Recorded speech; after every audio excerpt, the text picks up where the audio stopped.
Good morning बच्चों। Class BSc second year और BSc BEd third year के लिए ऑर्गेनिक केमिस्ट्री का टॉपिक चल रहा है। Organic compound of nitrogen, nitrogen के कार्बनिक यौगिक, जिसके पार्ट नंबर 17 तक हमने कर लिया था। आज पार्ट नंबर 18 की बात कर रहे हैं। हम कर रहे थे एरिल एमीन की, हमने ऑक्सीकरण अभिक्रिया की शुरुआत की थी। ऑक्सीकरण अभिक्रिया अलग अलग प्रकार से किस तरीके से हम एरिल एमीन का ऑक्सीकरण कर सकते हैं। पहली अभिक्रिया की थी हमने क्षारीय के MnO4 की उपस्थिति में कि क्षारीय के MnO4 की उपस्थिति में हम एरिल एमीन का ऑक्सीकरण किस प्रकार से कर सकते हैं। यहाँ तक हमारा कंप्लीट हो गया था। उसके बाद में ऑक्सीकरण अभिक्रिया में 2 नंबर आता है कारोस अम्ल। कारोस अम्ल की उपस्थिति में हम ऑक्सीकरण करवाते हैं तो क्या बनता है, इस पर हम चर्चा करने वाले हैं। जैसे हमारे पास C6H5NH2 होता है। सबसे पहले हम इसका ऑक्सीकरण करवाते हैं।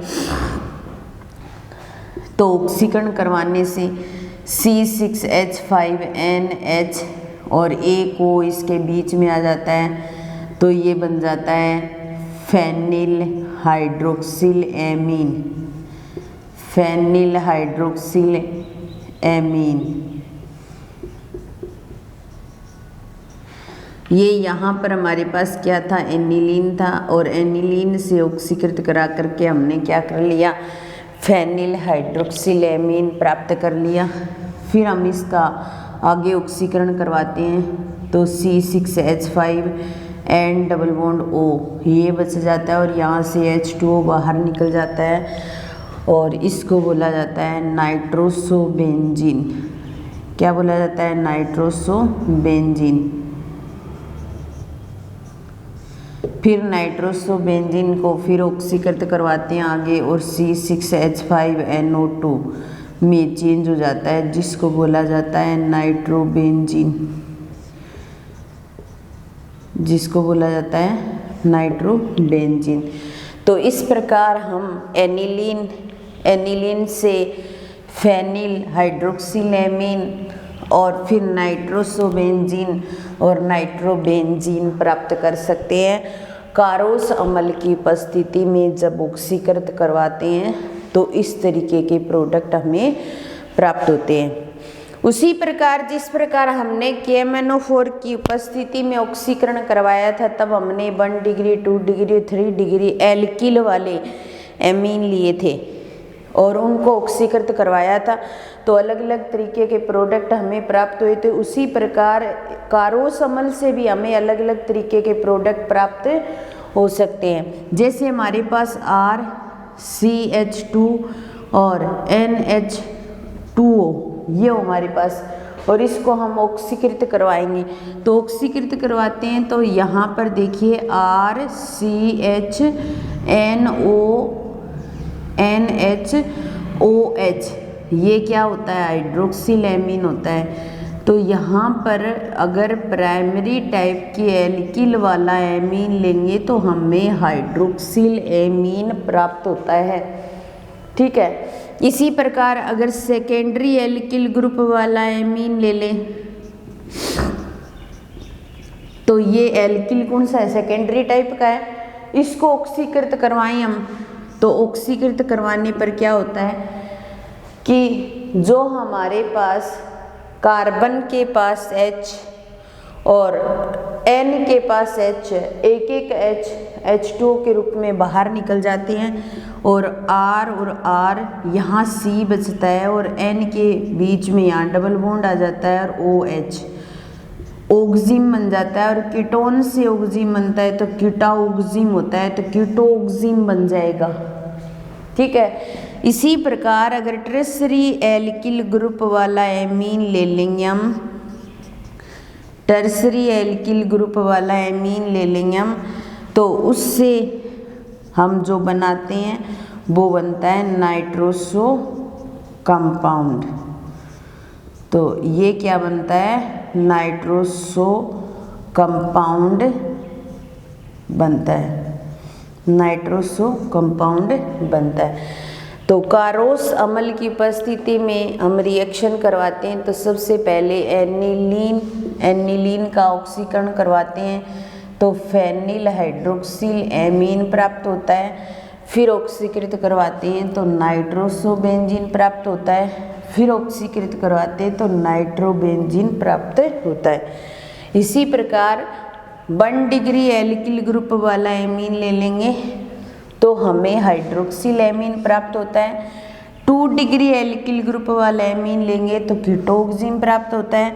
और 3 डिग्री वाला एमीन ले लेंगे तो 3 एल्किल ग्रुप वाला एमीन ले लेंगे तो नाइट्रोसो कंपाउंड प्राप्त होता है। तो ये कारोस अम्ल की उपस्थिति में ऑक्सीकरण था जिसकी वजह से अलग अलग प्रकार के हमें प्रोडक्ट प्राप्त होते हैं। तो ये रिएक्शन यहाँ पर कंप्लीट होती है हमारी।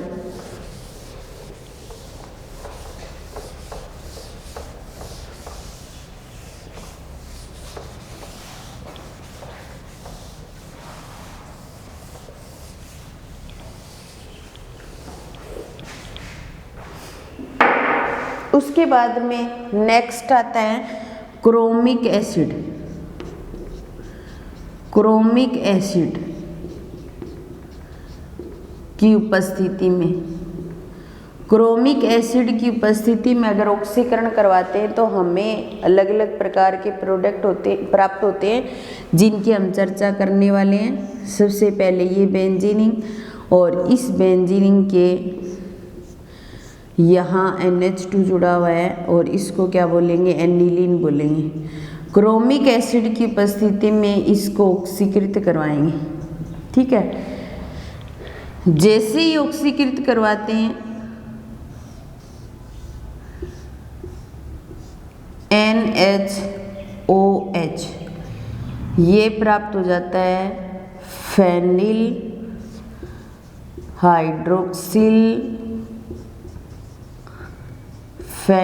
Hydroxyl amine. क्या प्राप्त होता है, फेनिल हाइड्रोक्सिल एमीन। इसका क्या करवाते हैं, रीअरेंजमेंट।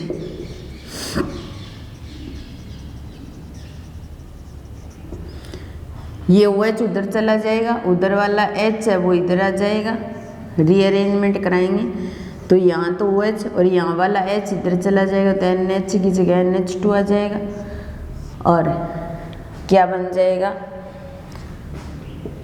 फिनोल जैसा कंपाउंड आ जाएगा। फिर इसको ऑक्सीकृत करवाएंगे तो ऑक्सीकृत करवाने पर जब फिनोल को ऑक्सीकृत करवाते हैं तो पैरा बेंजोक्विनोन प्राप्त होता है।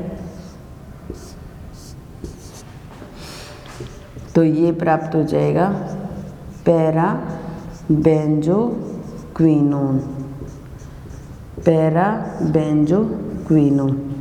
तो इस तरीके से क्रोमिक एसिड की उपस्थिति में अगर ऑक्सीकृत करवाते हैं एनिलीन का तो फेनिल हाइड्रोक्सिल एमीन प्राप्त होता है। इसका रीअरेंजमेंट करवाते हैं तो फिनोलिक ग्रुप आ जाता है। फिर ऑक्सीकृत करवाते हैं तो पैरा बेंजोक्विनोन बनता है। फिर उसके बाद में लास्ट आता है proxy trifluoro acetic acid. Proxy trifluoro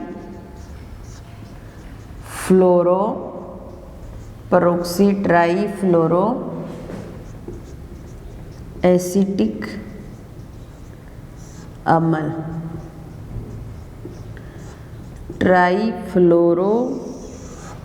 proxy trifluoro acetic acid. अब देखिए हमारे पास यहाँ पर ये बेंजीन और इस पे NH2 जुड़ा हुआ है, ऑक्सीकृत कराएंगे CF3COOH की उपस्थिति में तो एमिनो ग्रुप जो है वो नाइट्रो ग्रुप में बदल जाएगा NO2 में। तो एनिलीन से क्या बन जाएगा, नाइट्रो बेंजीन प्राप्त हो जाएगा। क्या प्राप्त हो जाएगा, नाइट्रो बेंजीन प्राप्त हो जाएगा। इसी प्रकार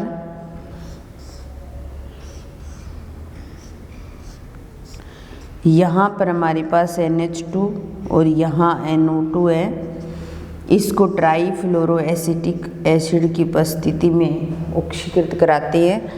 तो ऑक्सीकृत कराने पर ये भी ऑक्सीकृत होता है और NO2 ग्रुप जहाँ है वही रहेगा। एमिनो ग्रुप किस में चेंज हो जाएगा? नाइट्रो ग्रुप में।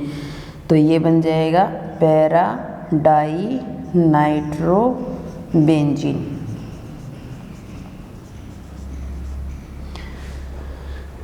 तो इस तरीके से ये था हमारे एनिल-एमीन की ऑक्सीकरण अभिक्रिया, जिसको अलग अलग प्रोडक्ट बनाए। क्षारीय KMnO4 की उपस्थिति में करवाई, कारोस अम्ल की उपस्थिति में करवाई, क्रोमिक एसिड की उपस्थिति में करवाई, पेरोक्सी ट्राईफ्लोरो एसिटिक एसिड की उपस्थिति में करवाई, जिसमें से एनिलीन जो ग्रुप होता है वो ज़्यादातर नाइट्रो ग्रुप में चेंज होता है। इसके साथ ही ऑर्गेनिक कंपाउंड ऑफ नाइट्रोजन के अंदर या नाइट्रोजन के कार्बनिक यौगिक से संबंधित चैप्टर की हमने शुरुआत की थी। उसके अंदर हमने टोटल 6 टॉपिक की बात की थी, जिसमें से हमारा 5 नंबर टॉपिक चल रहा था एमीन, जो आज कंप्लीट हो गया। उसके बाद में इस चैप्टर का लास्ट टॉपिक है 6 नंबर टॉपिक, उसकी शुरुआत करने जा रहे हैं हम। और वो छठा टॉपिक जब कंप्लीट हो जाएगा उसके साथ ही हमारा ये चैप्टर और यूनिट दोनों ही कंप्लीट हो जाएंगे, क्योंकि ये लगभग एक ही चैप्टर की एक यूनिट है।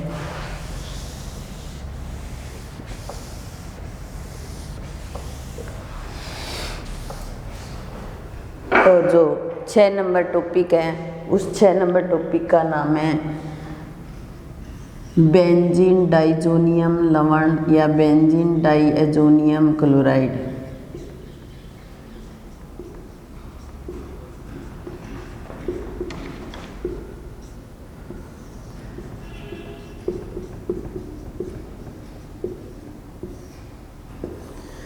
बेंजीन डाइजोनियम लवण या बेंजीन डाइएजोनियम क्लोराइड।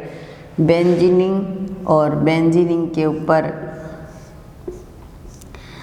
डाइएजो समूह और Cl, ये नेगेटिव ये पॉजिटिव, तो बेंजीन डाइजोनियम क्लोराइड, या फिर हम इसको C6H5N2 पॉजिटिव और Cl से शो कर सकते हैं।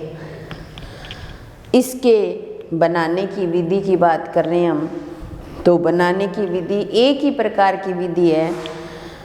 आज तक हमने एक ही प्रकार की विधि पढ़ी है इसकी। तो बनाने की विधि आप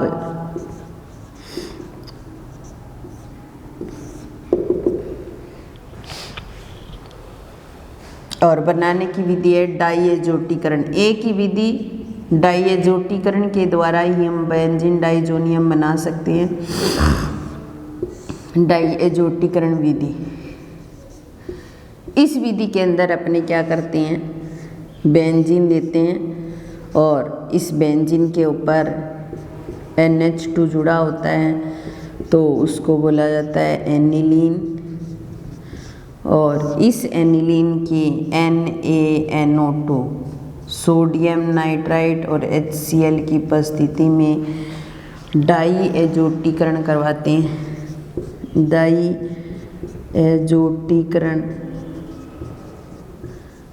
डाइएजोटीकरण करवाते हैं। करवाने से ये बेंजीनिंग और इस बेंजीनिंग के N2 पॉजिटिव और Cl नेगेटिव, जिसको बोला जाता है benzene diazonium chloride. Benzene diazonium chloride.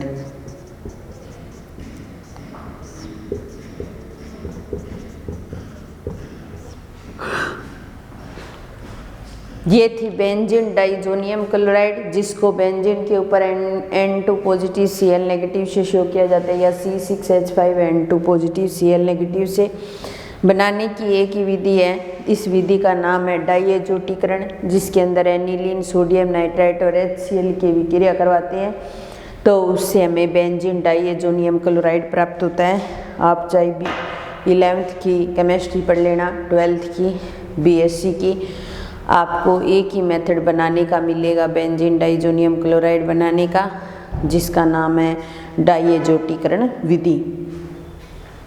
तो विधि तो एक ही है इसके बनाने की। फिर हम इसके रासायनिक अभिक्रियाओं से संबंधित बात करेंगे। रासायनिक अभिक्रियाओं से संबंधित अगर बात करते हैं तो हमारे पास एक ये बेंजीन, एक अभिक्रिया तो वो होगी जिसमें ये पूरा ग्रुप निकल जाएगा और एक अभिक्रिया वो होगी जिसमें Cl बाहर निकलेगा। तो दो प्रकार की अभिक्रियाएं शो करता है ये। एक तो वे अभिक्रियाएं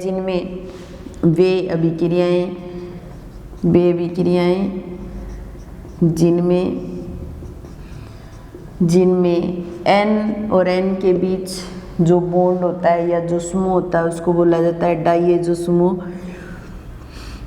जिनमें डाइएजो समूह विस्थापित होता है। एक तो वो विक्रिया होंगी जिसमें डाइएजो समूह विस्थापित होगा, यानी कि N2 के रूप में बाहर निकल जाएगा। और दूसरी वे विक्रियाएं होंगी जिनमें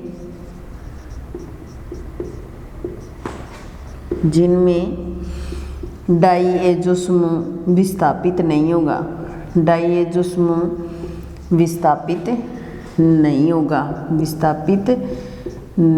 होगा। यानी कि दो प्रकार की विक्रियाओं की हम बात करेंगे। एक तो वे विक्रियाएं जिनमें डाइएजो समूह विस्थापित होता है, एक वे विक्रियाएं जिनके अंदर डाइएजो समूह विस्थापित नहीं होता। तो इस प्रकार दो प्रकार की विक्रियाएं शो करता है। तो हम इनकी रासायनिक अभिक्रियाओं की बात करेंगे। पहले वो विक्रियाएं करेंगे जिनके अंदर डाइएजो समूह विस्थापित होता है।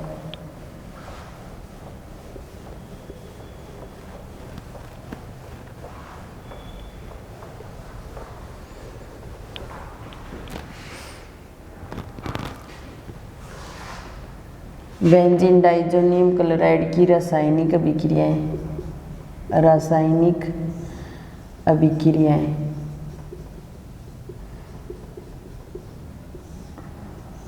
पहली वे अभिक्रियाएं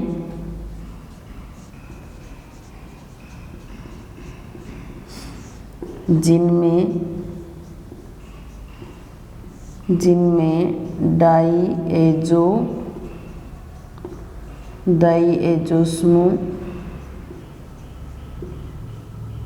डाइएजो समूह विस्थापित होता है।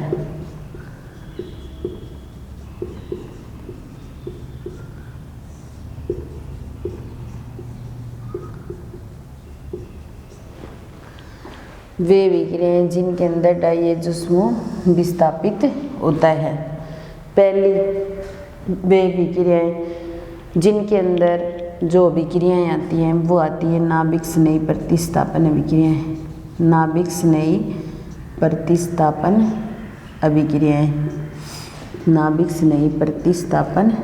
अभिक्रियाएं। अब देखिए इसके अंदर ArN2 पॉजिटिव और Cl नेगेटिव ये होता है हमारे पास, ठीक है। और इसके साथ कोई भी नाभिक स्नेही आता है तो जैसे HNU ये ले लिया हमने, ये नेगेटिव ये पॉजिटिव, ठीक है। ये H तो इसके साथ चला जाएगा, N2 बाहर निकल जाएगा तो ArNU जुड़ जाएगा इसके साथ में, N2 बाहर निकल गया और HCl भी बाहर निकल गया।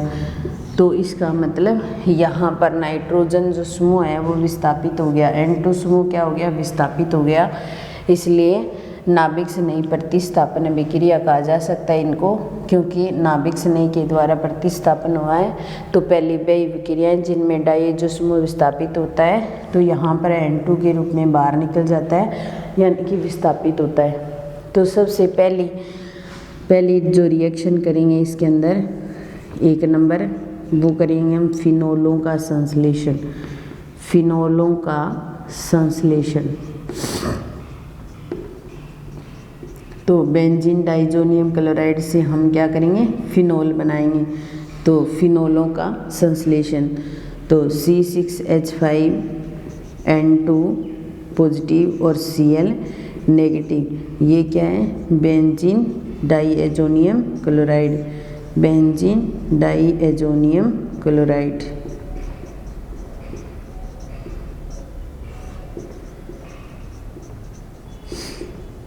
और बेंजीन डाइएजोनियम जो क्लोराइड है उसको लेंगे और उसका जल अपघटन करवाएंगे, यानी कि जल के साथ में विक्रिया करवाएंगे।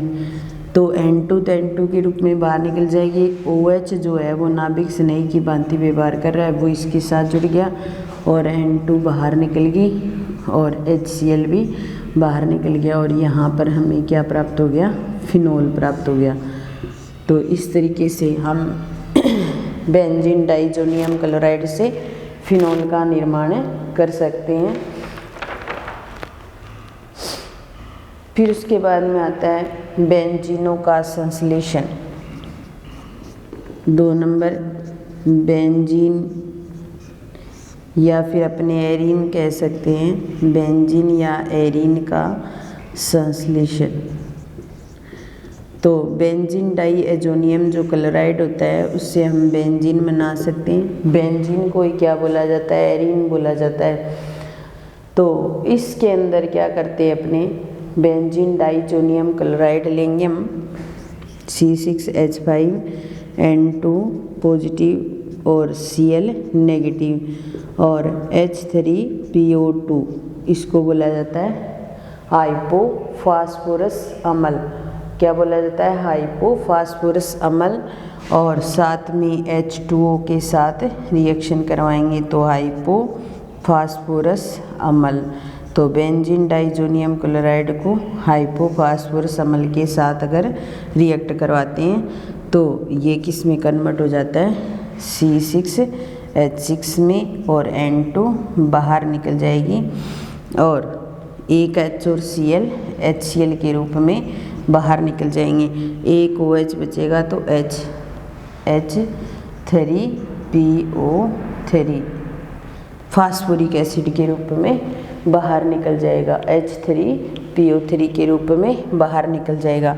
क्यों, क्योंकि एक H तो इसके साथ जुड़ा, एक इसके साथ जुड़ गया, C6H6 बन गया, N2 बाहर निकल गया, एक O जो बचा है वो इसके साथ में जुड़ गया और यहाँ पर हमें क्या प्राप्त हो गई, बेंजीन प्राप्त हो गई। तो इस तरीके से अपने बेंजीन डाइजोनियम क्लोराइड की वे भी क्रियाएँ जिनके अंदर डाइएजो समूह विस्थापित होता है, उसके अंदर नाभिक स्नेही प्रतिस्थापन विक्रिया, जिसके अंदर नाभिक स्नेही आता है और डाइएजो समूह को प्रतिस्थापित करता है। तो इसलिए इस अभिक्रियाओं का नाम पड़ गया वे विक्रिया जिनके अंदर डाइएजो समूह विस्थापित होता है। फिनोल का संश्लेषण, बेंजीन डाइजोनियम क्लोराइड का जल अपघटन करवाया तो फिनोल का निर्माण हो गया। उसी प्रकार बेंजीन या एरीन का संश्लेषण, जब बेंजीन डाइजोनियम क्लोराइड के साथ हाइपोफास्फोरस की रिएक्शन करवाते हैं तो हमें बेंजीन प्राप्त होती है और N2 बाहर निकल जाती है और H3PO3 प्राप्त होता है। तो इसके साथ ही हमारी 2 रिएक्शन है, दोनों रिएक्शन कंप्लीट होगी। वे विक्रियाएं जिनके अंदर डाइएजो समूह विस्थापित होता है। बाकी नेक्स्ट रिएक्शन हम नेक्स्ट क्लास में करेंगे। एक बार इस क्लास का यहीं समापन करते हैं। धन्यवाद।